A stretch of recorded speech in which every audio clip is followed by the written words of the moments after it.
And I know you've done so much research on the millennial generation, so maybe a good starting place, and people are very familiar with that generation. It's such a dominant generation in the world.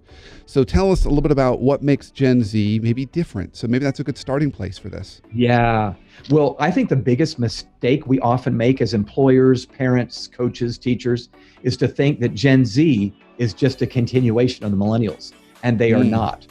There are at least 9 big shifts that I think Gen Z has made unwittingly, perhaps, as the youngest generation. So anticipation about life has morphed into anxiety. They experience more mental health issues than any generation on record. Dr. Robert Leahy, a cognitive behavioral therapist, said not too long ago, the average American teenager experiences the same level of anxiety as a psychiatric patient did in the 1950s. It's just that's crazy. Scary.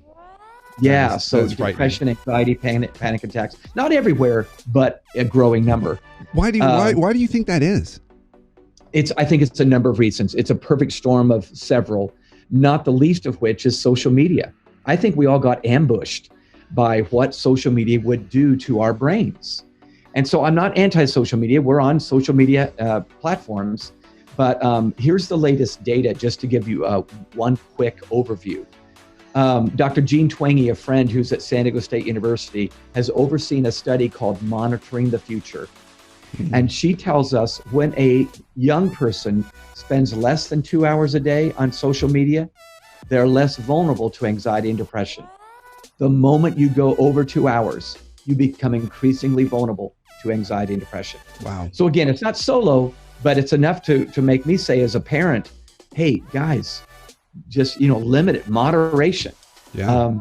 I love this line, Brandon. This is my favorite line of the year so far. When our phones had leashes, we were free. Now our phones are free and we have leashes. That's really good. Yeah. So anyway, again, there's a number of reasons that have led to the anxiety and depression. Some people look at kids today and go, oh my gosh, they've never had it better.